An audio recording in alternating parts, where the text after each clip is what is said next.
Not Yet is a place closer than we like to think. Set speeches for peace cause in silence. Prompted giggles, gasps, and generic assumptions. And still it sings the opera of lonely and broken bones into the dirt. Running frenzy through my mismatched patches of teenage years, I almost forgot the 9 months of life's miracles she witnessed for me. She places her lips on his, the spark ignites fireworks on lips, the lights they hit, and she was lonely in his vision.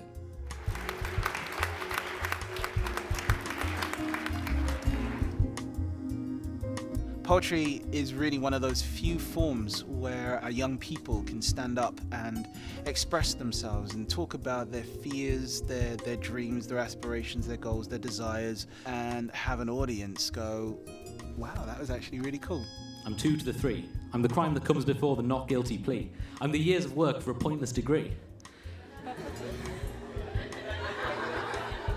The kinds of projects that we've been doing with Barbican Young Poets have been a lot of workshopping of poetry and a lot of talking about ways of writing and how you then develop what you've written into performing and giving that work over to an audience or a reader.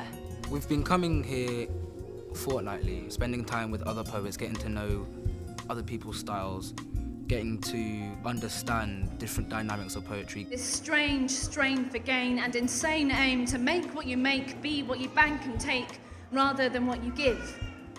And the life that you live being this moment in which each moment is rejigged and tested against, invested against rather than invested in. I'm used to, churches and school classrooms mainly. So coming to an art centre, like to write was something that I thought was a bit far-fetched. But it was wonderful because, I learned that it was somewhere that wasn't just for people that are interested in art.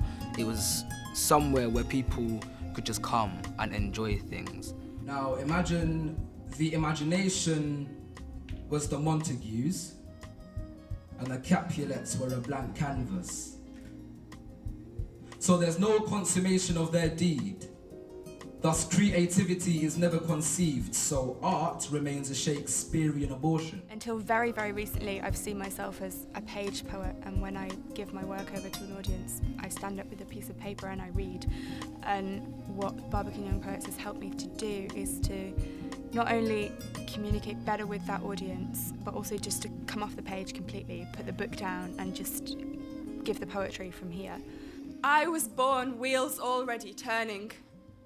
Churning dust scrolls in tire tracks, I set my headlights blazing. Skidding is better than stopping on this black tarmac piste. I've gained so much confidence. And also, I think you do learn so much from the other people in the group. I've definitely found that. Being involved with Barbican Weekender as well was just great fun, being part of this massive event with all these different events going on and different art forms, and there were free runners, and putting poetry and free running together, brilliant, genius. Do not get taken in by the vacuum that consumes dreams, that roams through homes and streets. Listen to your heart that speaks. When you inhale negativity, expel belief. There are so few platforms for our young people to express themselves in that way, to that depth, in that kind of quality, or with that kind of quality. We give them platforms to speak and to be heard from. For us to be able to bring them together and to celebrate their voices, celebrate the things that they have to say, it's a wonderful thing. It really is.